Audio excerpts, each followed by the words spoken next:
Catching podcast. Now, if you could grow your business with less stress and pressure, what would be the first thing that you'd want to tick off your list?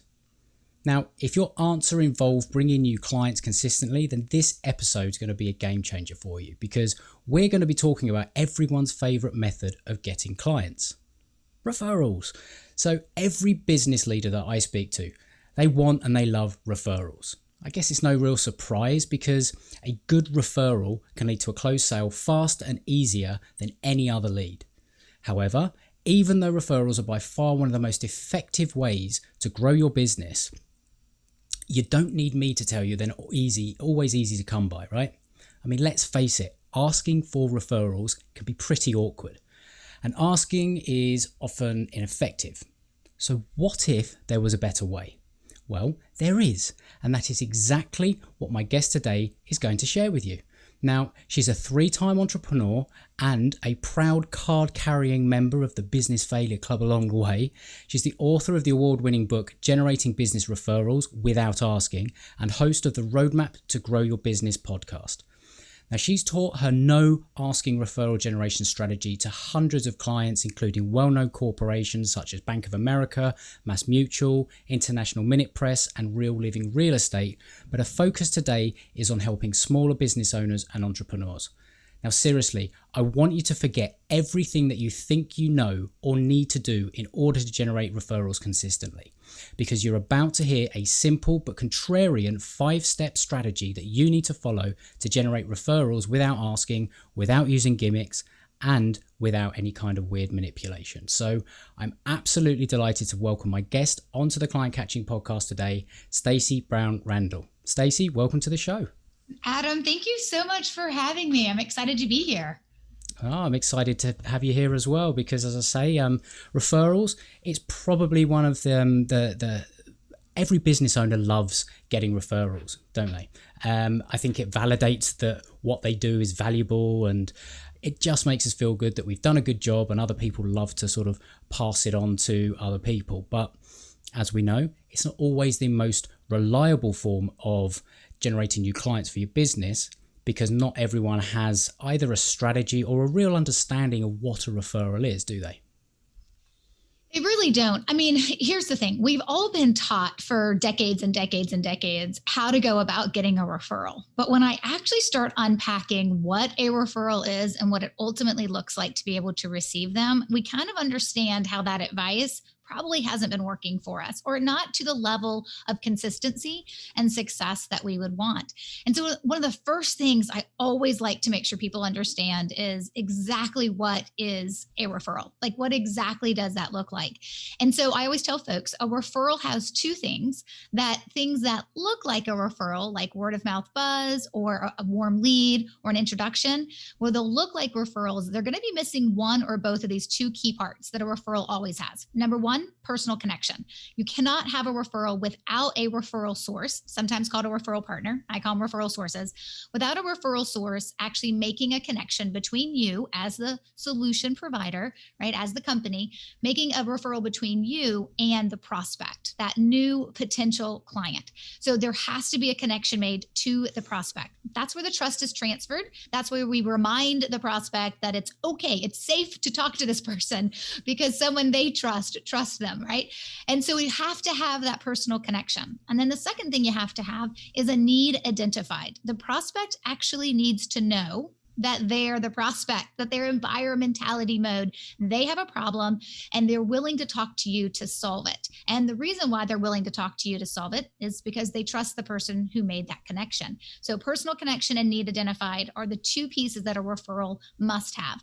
And then when you unpack that against what an actual introduction is, or warm lead, or word of mouth buzz, you realize how we've been using those terms interchangeably, but they're actually 4 different sales terms or sales lingo, and they actually have different definitions. And I really want people to understand when a referral arrives, I want you to identify it because A, like you said, I want people to know, hey, I did great work and somebody thinks I'm worthy to be referred. And 2, it means you get to change how you follow up and how you're going to actually go about taking that prospect that's been referred to you and closing them.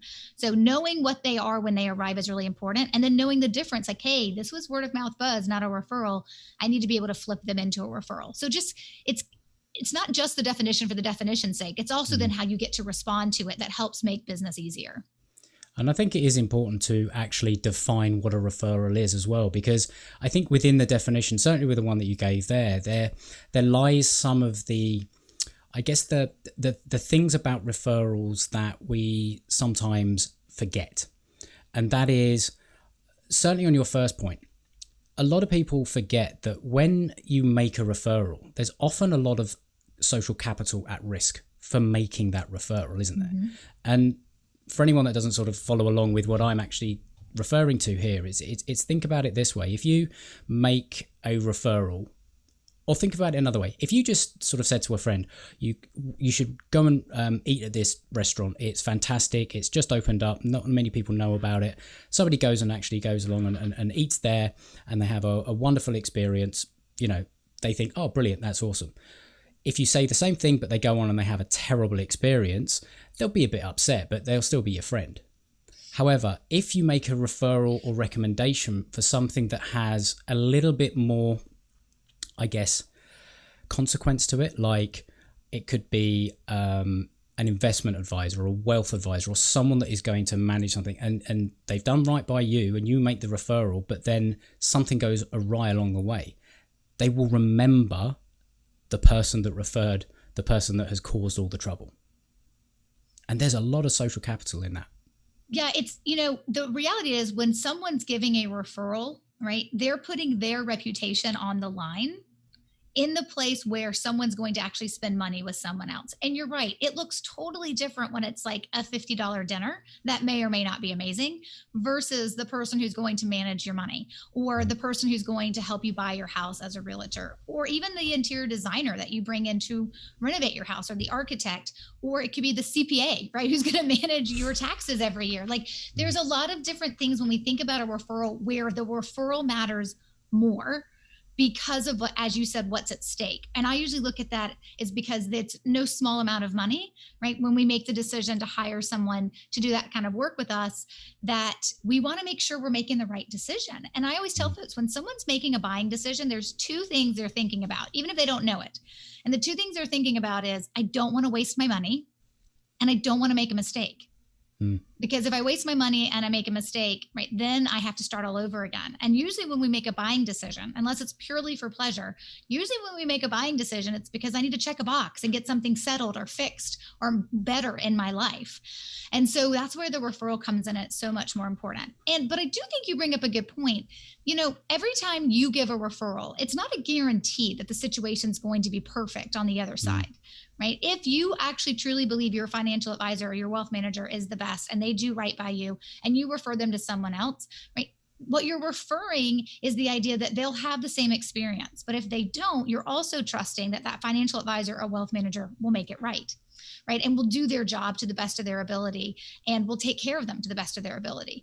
And let's be honest, sometimes we refer difficult friends to people. So sometimes it's not the investment advisors or the wealth manager's fault. You just really handed them a tough client. So I do think that how the process goes, we have faith that when we refer to someone, it's because we trust them to take good care of our friend. But we also understand that there are circumstances out of everyone's control that could happen. Like you refer someone right before the 2008 recession and then all their money's gone. It's probably going to happen anyway, just so happened to happen with that investment advisor. So I do think it's important for us to recognize what's on the line, like what's at stake, what's on the line when we make the decision to make a referral to someone, which means our job as the person who wants to receive those referrals, we have to make sure we're protecting the relationship with our referral source.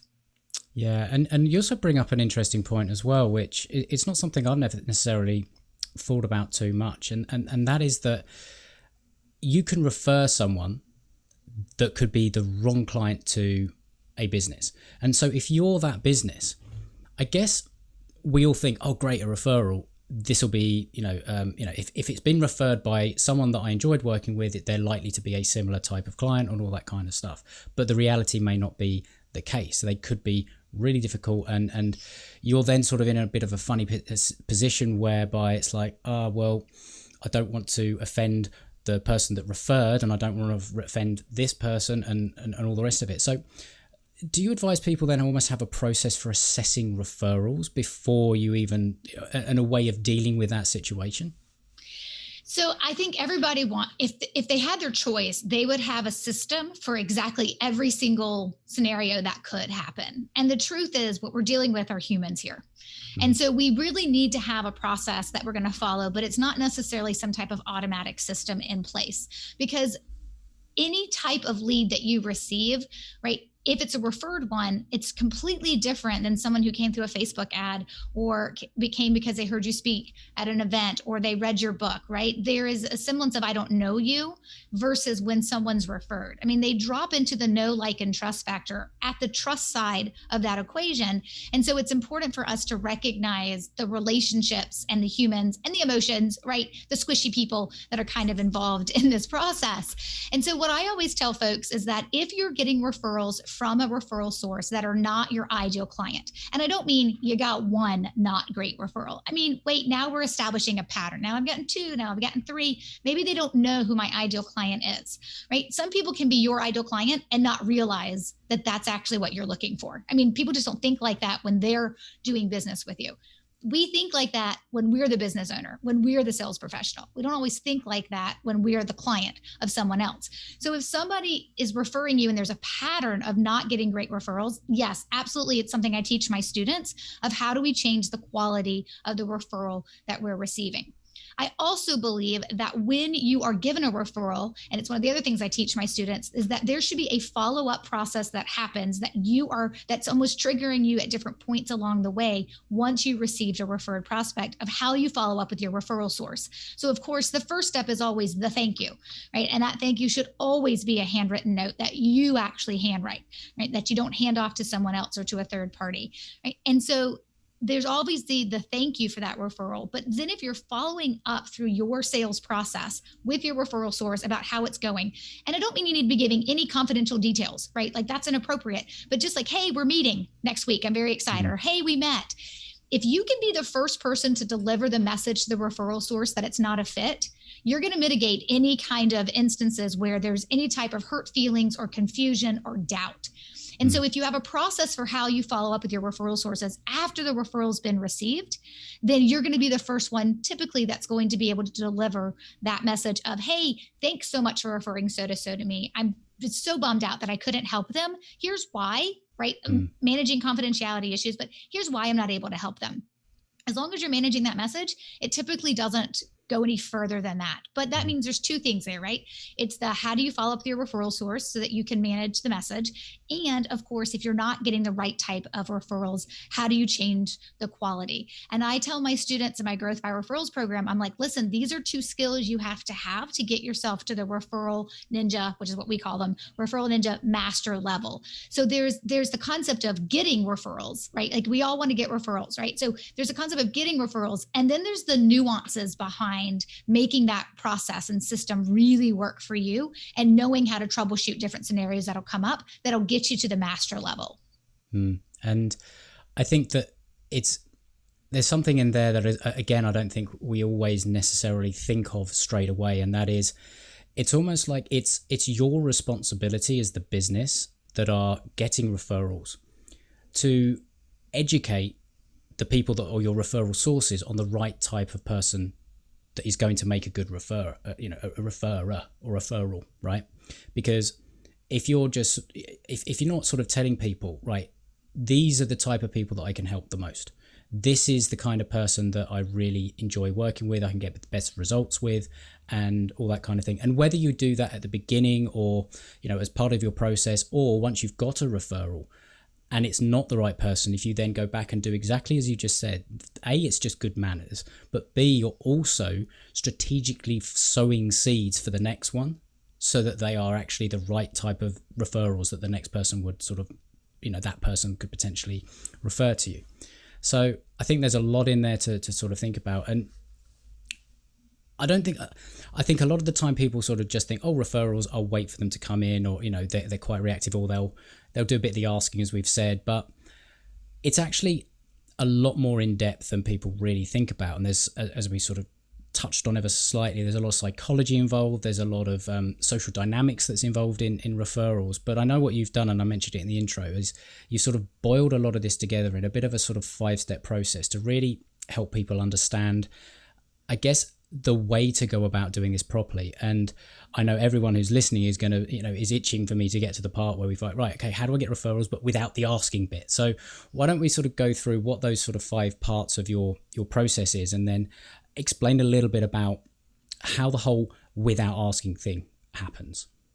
Yeah, so definitely. And I think those 5 steps are really crucial. And so we'll dig into those. But I do want to just mention really fast, when you said training your referral sources to know the ideal client to refer to you, the only thing I would say to that is that I actually don't teach and do not think that you should be trying to train your referral sources in advance. Unless they ask you, hey, who's the best type of client for you? That is something that once you start receiving referrals from them, then you can identify, are these the right kind or the wrong kind? Because the truth is, if I haven't ever shown a propensity to refer you, I don't need a lecture from you, right? I don't need to know what that looks like unless I've asked. And the truth is, that's the assumption everybody makes. Everybody makes the assumption that people want to refer you. They don't. Referrals aren't about you, right? Referrals are about the person they know that has a problem, and now they're trying to figure out who's the best person to solve that problem. And if you shift your mindset and you focus on, hey, they're not about me. That's why we don't ask, right? That's not why we come into a situation and we're set to train people on how to generate referrals for us, like who they look like, because that makes it about us. And the human dynamic and psychology behind why referrals happen in the first place, it doesn't have anything to do with you. Now, of course, the referral source has to trust you, and they have to understand who to refer to you. And those things will come in time. As long as they trust you, they'll make that referral. So a lot of business owners do. They come at them from the perspective of, how do I train my referral sources to give me the right referrals? And my response is always, once you've identified that they're not giving you the right referrals, then you can have that conversation, because it's natural and it's protecting the relationship and it's doing everybody a favor, right? Coming at it from the front end, it's like you're telling me to do something I haven't necessarily said and raised my hand and signed up to do. And so that's something just to consider. But all right, so let's dive into these 5 steps. I will tell you the way that these steps work. This is kind of like my disclaimer. I'm assuming, based on starting with step number 1, a couple of things about your business. And number 1, I'm assuming that you are actually referable. So I'm assuming that you have a sticky client experience. That's what I call it, a sticky client experience, where you do great work, you know how to troubleshoot issues, right? You deliver the right, whatever you have communicated that you'll deliver, you're going to provide it. People enjoy working with you, right? I'm assuming you're referable. A lot of people will come into my program and be like, I want referrals, and I've never gotten any. And two things I instantly think. Well, is your business good enough to receive them? And 2, maybe you just haven't identified your referral sources or potential referral sources, which then effectively becomes our first step. So the disclaimer I always make is, I'm assuming you're referable. And if you are referable, if your business does a great quality work and has a great client experience, then I'm going to make the assumption that you've probably been referred before, maybe only once or twice, but like you have shown that you are referable because you've received some referrals. And if you believe you deserve referrals, the other component I want to make sure we all understand is, I want you to believe you deserve referrals, because we all do. Adam, you deserve referrals. I deserve referrals. As long as we are referable and we do great work, we deserve referrals. But I want you to understand you're not owed them. So you have to be willing to do some work to receive them. So you got to have the right scenario for people to be like, that is a referable company. I would hands down refer that company. That's a foundational point. And then know, okay, but to get those referrals, there's some work I need to do. So step number 1 is identifying our referral sources. And that really is kind of the way I like to talk about this from a layering aspect, is that is like, if you think about this from like a bullseye perspective, it's like the center. It is who has referred you in the past. And it's identifying our existing referral sources, which the easiest way to do that is to look back at your clients and determine where they came from. So if you go back at least 2020, maybe 2019, if you're in my program, I'm going to push you to go back 3 or 4 years, as long as you've been in business 3 or 4 years. And so from that perspective, you'll have 3 or 4 years worth of data of clients that came into your business when they were new, and then how they heard about you.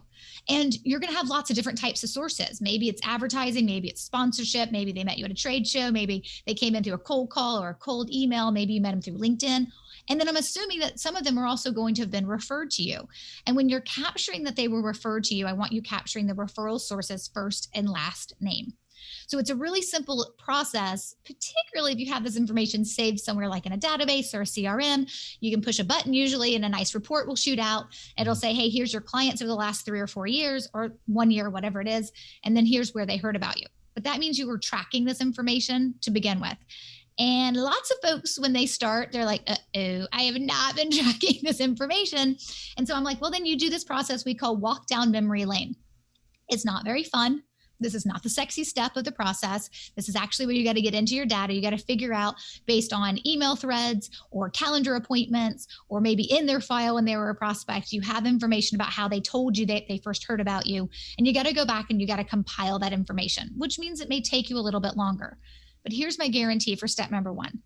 If you go through the process of correctly identifying your clients and their source, in particular, if they were referred, the first and last name of the referral source, if you go through this step, you never have to do it again, because I'm going to teach you to keep tracking from this point forward. So you never have to repeat step 1. But we all have to do this like look back, right? Before we can actually move forward to knowing who our referral sources are. So that's step 1. Yeah. And sometimes that's the most valuable thing you can do. And yes, it is painful sometimes when, if things hadn't been tracked as accurately as you might want to and all the rest of it. But actually, I find that sometimes, and when I take people through similar types of exercises, when it's looking through, is your database segmented in a particular way? Can you identify certain people, et cetera, et cetera? It's really, really painful.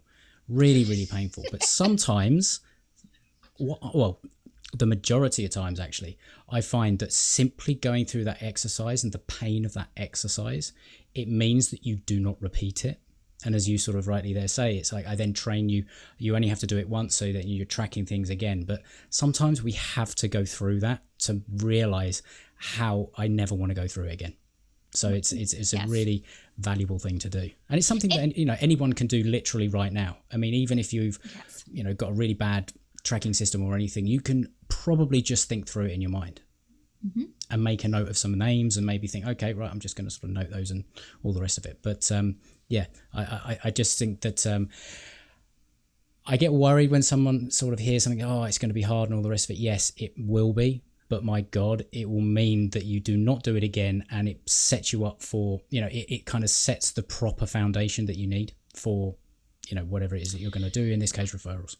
Yeah. It's interesting when I tell people this is step 1, and, it's actually a whole module in my program, and people are like, but you give the whole module away in chapter 8 of your book, and you've got podcast episodes on it, and you've got articles on it, and you talk about how to do this client look back process. They're like, you give it away for free, this one step. And I'm like, because I know one thing.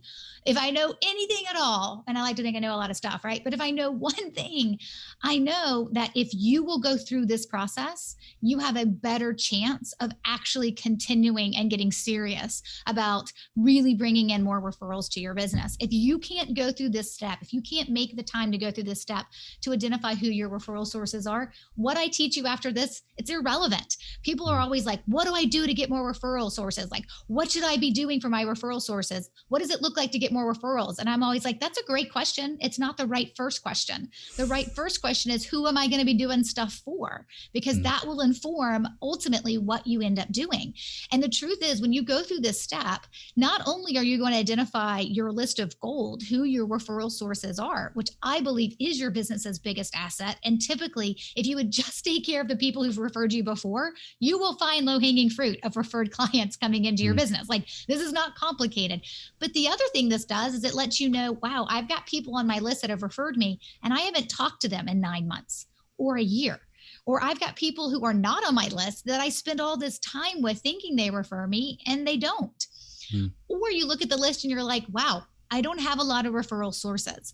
But the data that exercise, one, of course, you're going to recognize who your referral sources are and how well or not well you've been taking care of them. And you're going to see if you need more referral sources. But the other piece of this exercise is identifying what other lead generation sources are working within your business. If you're spending thousands of dollars on Facebook ads, Well, how many clients can you point to those Facebook ads or to those sponsorships, to those speaking engagements? And so it's important that you're tracking this data because it also shows you where other sources are working or not working. And then, of course, it's also going to reveal your referral sources, which is what I'm ultimately after. And I mean, what you've really just sort of shared there is one of the most valuable things that anyone can do in their business, especially if they've been going for a while, because a lot of the time we're just focused on the new, right? What do we do next? And sometimes the most valuable thing you can do is take a look back and see what has worked in the past, because sometimes you'll find that actually there's a source in there that I don't use anymore because I got bored of it, or because, you know, I got distracted by something else. You know, some guy on Facebook waved his hand in a video, I watched it, and then I bought into his stuff and started doing that, whereas actually that's not done anything, and I'm going to go and, you know, the thing that I was doing before I just stopped doing, which is completely bonkers. It happens because we are human, and we are entrepreneurs, and we do this, and we get distracted by lots of different things. So I just think that exercise alone, if you take nothing else from this, just go back and do that, because, you know, we've still got some more to come on to, but that in itself is incredibly valuable, whether it's for referrals or just your business in general. So yeah, it is. And it's going to identify who your referral sources are. And once you have that step done, then the next couple of steps of my process make so much more sense, because you're like, oh, now I know who my referral sources are. So that when I say, okay, great, the next thing you need to do is you need to create a referral plan of outreach that you're going to do to those referral sources. And you're going to do it in a way where it's memorable and meaningful, where you're staying top of mind. But those outreaches are what we call touch points. Those touch points give you an opportunity to also plant referral seeds. So of course, every time you receive a referral, I want you sending a handwritten thank you note. But then I want you to have a plan behind that throughout the year, you're doing these specific types of touch points that allow you to be able to also plant referral seeds while you're showing gratitude and thankfulness to your referral sources, so that you can take care of them throughout the year.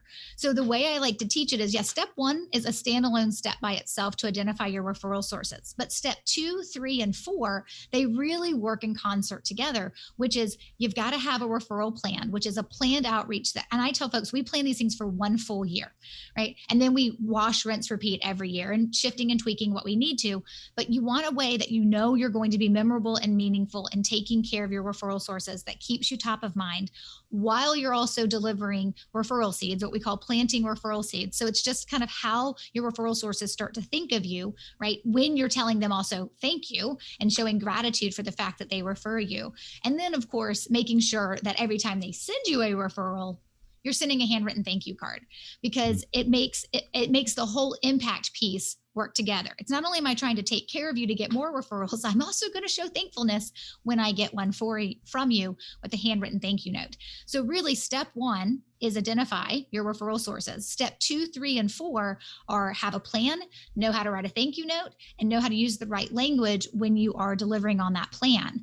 And then that brings us right to step 5, which is actually make it a process, because we're all very busy business owners. And at the end of the day, we need a process. That's why I'm like, hey, we plan this stuff out a year in advance. We know what we're doing. We know what we're saying. We know what the budget is. Then it gets into our workflow, whether that's through a project management software like Asana, or on your calendar, reminding you it's time to do something. I don't care. You don't have to buy software to make this piece work, but you do have to make it a system.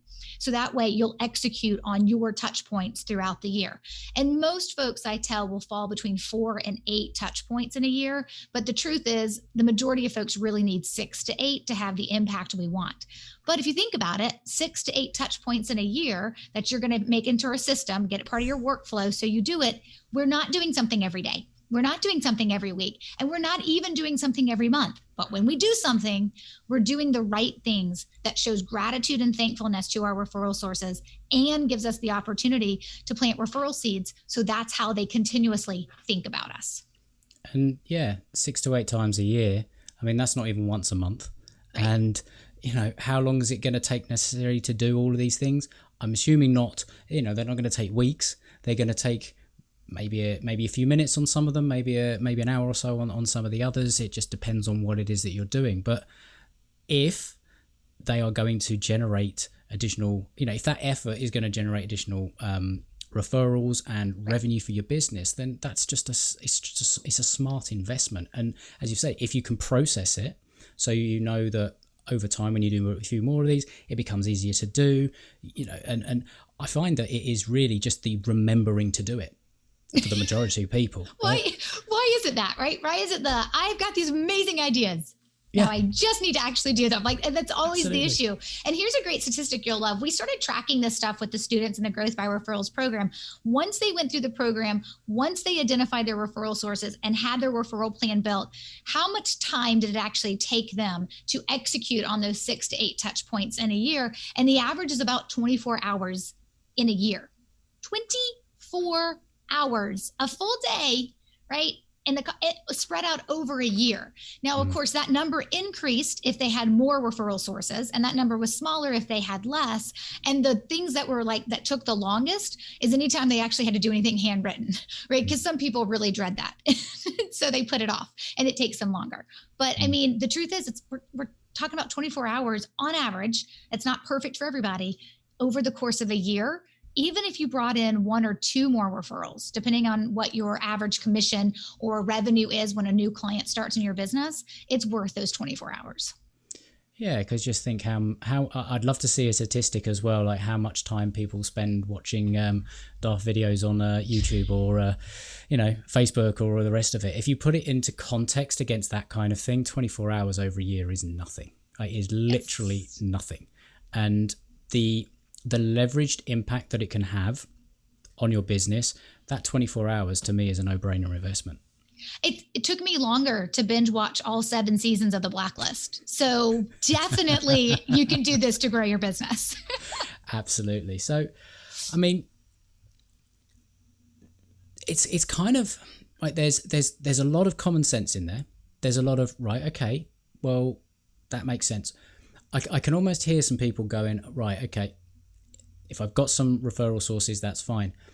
What about if I want to generate new referral sources? What if I've gone through the exercise and I understand this process and I've got some success, but I've found that I've got, say, 5 solid referral sources and I would like to grow my business, and to do that based on what I have just gone through, I'm going to need another 5 or 10. Right. What would be your sort of, what would you say to someone if they were thinking that? That's a great question, because it's actually the second layer of a strong overall referral strategy. The first layer is what we talked about, having a plan to take care of the people who have already referred you, like having a plan to take care of your existing referral sources. The second layer to that will be identifying and cultivating potential referral sources, whether that be clients or your centers of influence, people in your network that should be referring you. And it starts a lot the same way as the first layer starts. And it starts by, okay, well then let's first identify who do you wish was referring you. And I don't need a list of 100 or 1,000 people you wish were referring you. And all your clients is not the answer to referring you.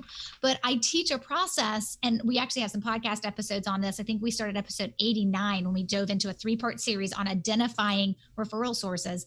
But when you identify your referral sources, it's looking at, is it clients? Is it centers of influence? What do they have in common? And then looking for some low-hanging fruit. Like I always tell folks, low-hanging fruit to have a client who could potentially refer you is probably starting with someone who's given you a testimonial or a review, or maybe told somebody else they enjoyed working with you. When you can identify those moments, that's the people we want to start with. So I tell folks, I'm like, give me a list of like 15 or 20, maybe 25 people that you wish were referring you.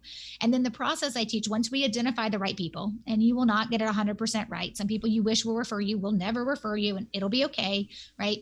Then we're going to go through a process of cultivating a relationship with them, giving us an opportunity to plant indirect referral seeds because they've never referred us, so that we can start having them think about us in that way. But what turbocharges that process is when every time we're doing something to cultivate that relationship, we're not making it about us. We're making it about how we can help them.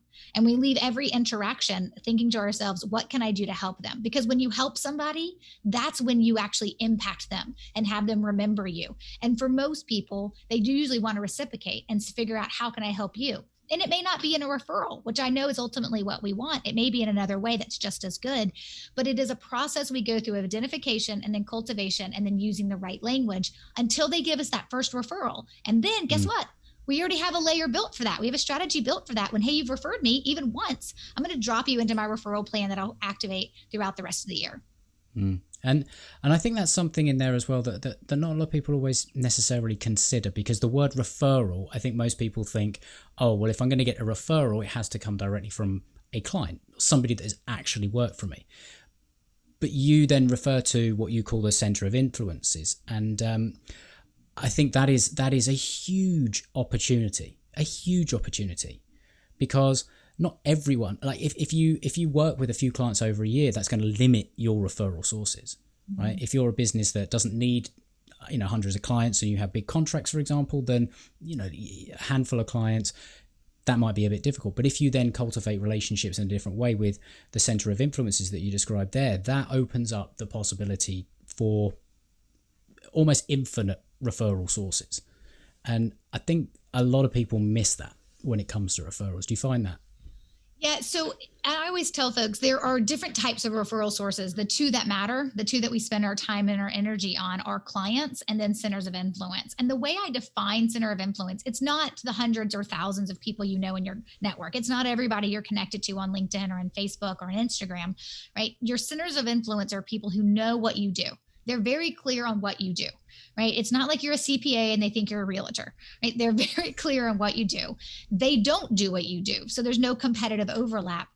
And most importantly, they come across your ideal client on a regular basis, which makes them someone who would be a good fit to refer you. So most industries have like strategic alliance type experiences where like, wow, as a realtor, it would be really great, right, if these people would refer me. Or as a financial advisor, it'd be really great if these people could refer to me. Or whatever it is, every industry has that kind of corresponding industry that would make a good type of referral source. They're just centers of influence because they've never been a client of yours, but they can also refer to you. And those are the two most important, clients and COIs. And do you find, and I know I'm kind of loading this question because I know you've got an opinion on it and I want to bring it out, but I guess when you're sort of thinking center of influences, people might well be thinking, okay, well, does that require sort of incentivizing it? Is it more likely that you would then have to come into some sort of commercial arrangement with the center of influences? So it's kind of like, okay, if you introduce, then I pay a percentage of the sale or whatever it is. Whereas with the clients, again, some people like to think that you should incentivize your clients to refer and all that kind of thing. That's the thinking that I think the majority of people have, but I know that you have a bit of a different opinion on it. Absolutely. I believe that in some industries, it is par for the course for commission to be paid because somebody is handing a lead over. It is not a referral at that point. It is handing a lead over. It happens in the online world with affiliates. It happens in real estate when one realtor refers to another realtor, right? So people believe that they need to incentivize their referral sources. And the truth is, the minute you start talking about a referral program where you incentivize or pay commissions or give kickbacks, you've commoditized the relationship with them. You've made it actually about a work transaction and not so much a giving transaction where they're trying to help someone. And so when the payments for that lead, right, coming into your business happen and everyone knows it. So like in an affiliate arrangement, you know before you click on the buy link that may be an affiliate link and the person may be getting a commission. And you know when one realtor refers you to another realtor, there's this piece of paper you sign that says, yep, you're getting 25% of the commission. Like, you know it up front. It's buyer beware and the buyer is protected. In the case where we have centers of influence or clients that we feel like we have to incentivize, right? We feel like we have to pay commission to, at that point, not only are we commoditizing the relationship with them, we're usually doing it in a way where we're not telling the person they're referring to us that, hey, you got referred to us because they made 25%. And so I always say, put yourself in the prospect shoes. If I go to a friend and I say, Adam, I really have problem XYZ. Can you help me solve it? And you say, yes, Stacey, go to this person. They will make everything better. And then I found out later that maybe you only referred me to that person because you made money on it. That's like making a buck off of my pain, not helping me solve my problem. And so it's the behind the scenes, the behind closed doors, that kickback under the table, those commissions that are paid out when the buyer doesn't know that's why they're being referred, that I have an issue with this whole concept of having an incentivized referral program or some type of incentivized referral referral payment because we're commoditizing the relationship and we're hiding it typically from the buyer or from the client, so to speak. And so if you're willing to reveal those things, then have at it. But if you're not, then I think you need to consider not compensating for those leads that you receive. And by all means, stop calling it a referral fee because they're not referring you when you're there getting paid. It's just a lead that you're paying for. And if that's how you do business, that's okay. We just need to make sure everyone's aware of it. Yeah. And I think that there is a, it's linguistics, it's language, but I think that when it comes to referrals, a referral is a referral. And I think that if you're making the referral, it is done because of the relationship, an it's not the transaction. It's, because you want to make the referral. I think there is a difference between that and entering into an actual agreement, like a strategic alliance agreement or a joint venture agreement with another business, whereby actually you are able to incorporate it into part of the business structure, and actually you have vetted another business so that when you are making either a recommendation or that when somebody comes to you as a business, you solve the problem that they have, it's going to create another problem. Rather than have them go out into the world and try and figure it out, you're able to be that kind of guide to say, well, look, we partner with these kind of people as we know this is something that regularly comes up, so we can recommend you to these, or we can have go and have the conversation. And yes, because we partner with them, it's we have a commercial arrangement, but blah blah blah blah. And that's a way that you can differentiate between, I guess, referral and actually a strategic partnership that you set up with another business that can actually work. And maybe there's a difference between pure referral and that kind of arrangement. Absolutely. And it's all in the communication, and it's all in the information that you share, and protecting the buyer, protecting the prospect, protecting that new potential client. And when that's in place, then typically it's fine. It's good to go. I mean, the reality is I'm thinking about just the students who joined my Growth by Referrals program this month in November, right? Who joined my program so far. When we're 11 days in, I'm thinking about the new students who joined, and they were all referred to me. Right. And so, of course, those are coming from my referral sources. But even my program, I have affiliates of my program. But the language they use when they're communicating with someone before they recommend my program is different than when someone's like, hey, I'm in her program. It's amazing. You should go join. It is different language that protects the person who is about to put dollars on the line before they make an investment. And that is most important. And I think not only is it the right thing to do, but it is also the way that most of us want to be presented in the marketplace. So when somebody comes into my program, if they come in through one of my affiliates who is being paid a commission, right, to recommend and talk about my program, I want them to know that. I don't want that to be a secret, right? But if they're being referred just to be referred, right, I want them to know that too. And I think that's an important distinction of just how you decide to run your business. Yeah. And what you're certainly not saying is that there is anything wrong with entering any kind of commercial arrangement whereby whatever that is, you pass leads, you pass recommendations, you introduce, you promote, you do all that kind of thing, and that there is a commercial arrangement. That's not what you're saying. It's just, and what I love about what you're saying, to be honest, is you have to put the prospect, the person, at the center of all of it, because they're the ones that are ultimately going to walk away with the impression of your business. And that impression could be positive or negative. And it could be easily mitigated, because if you don't tell someone and then they find out that there's been kickbacks and all, blah, blah, blah, blah, then that's going to be negative. But if you tell them that up front, it's totally different. And they're like, right. Oh yeah, fine. Like, you're still going to fix it. It's not going to cost me anymore. Right. It's just buyer beware. Right. And the minute we have buyer beware, then we're in a place of operating from, I would say, right, operating from the right place of just doing the right thing. So to your point, have those affiliate relationships, those strategic alliances and partnerships, just communicate it. And if it's being communicated and it's not under the table or behind the scenes or shh, don't tell anybody, that's the stuff I want you to stay away from, because it ultimately comes back and impacts your reputation. Absolutely. And I can't believe it's the second time that on this podcast that it's happened, but I've now got the Frozen song, The Next Right Thing, in my head because of what you just said.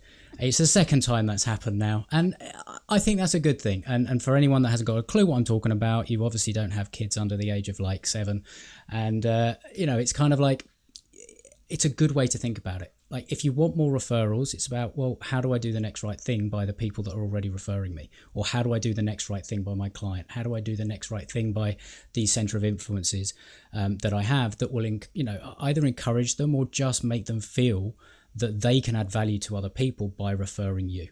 And I think that's, Elsa or Anna or whatever her name was, she got it right. Or Olaf, I think was his name in Frozen. I don't know.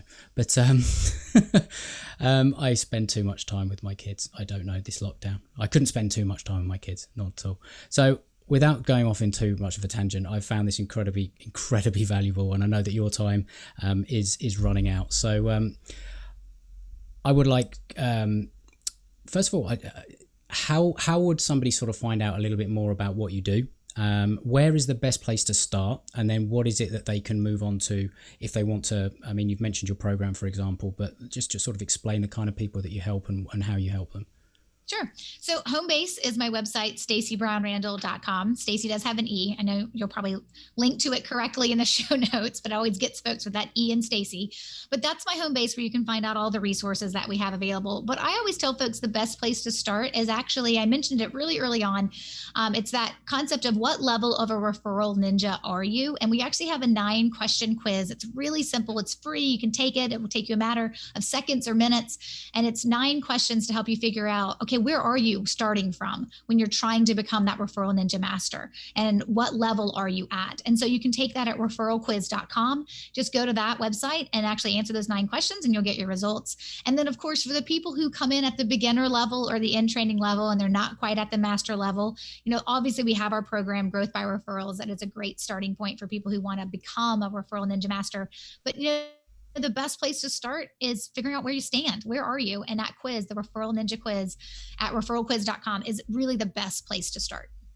Excellent. And as you say, I will include all those links in the show notes. And if they wanted to connect with you personally, are you on, LinkedIn? Is it Facebook? Is it Twitter? Where do you like to actually connect with people? Sometimes I feel like I'm on too many of them, but I am on the ones you mentioned: LinkedIn, Facebook, Twitter, and Instagram. My preference is LinkedIn or Facebook. I have a business Facebook page. Basically in all of those, you just search for Stacey Brown Randall and I'm going to pop up. But the best way to connect with me would be Facebook or LinkedIn. Awesome. And again, I'll include the links in the show notes. But make sure you do check out what Stacey does, and check out the podcast she's got as well. And if you want to sort of get a real sort of overview of the process that Stacey uses, get the book. That's available. I know it's on Amazon and all the rest of it, but you can also find it through your site as well. So definitely check that out. And you will not regret it, because everyone loves referrals, and we've heard it's not always as simple as just asking.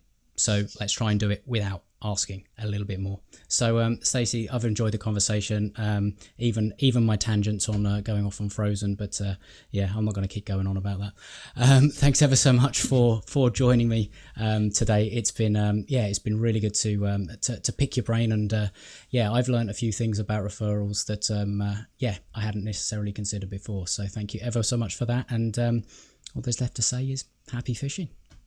Thank you so much.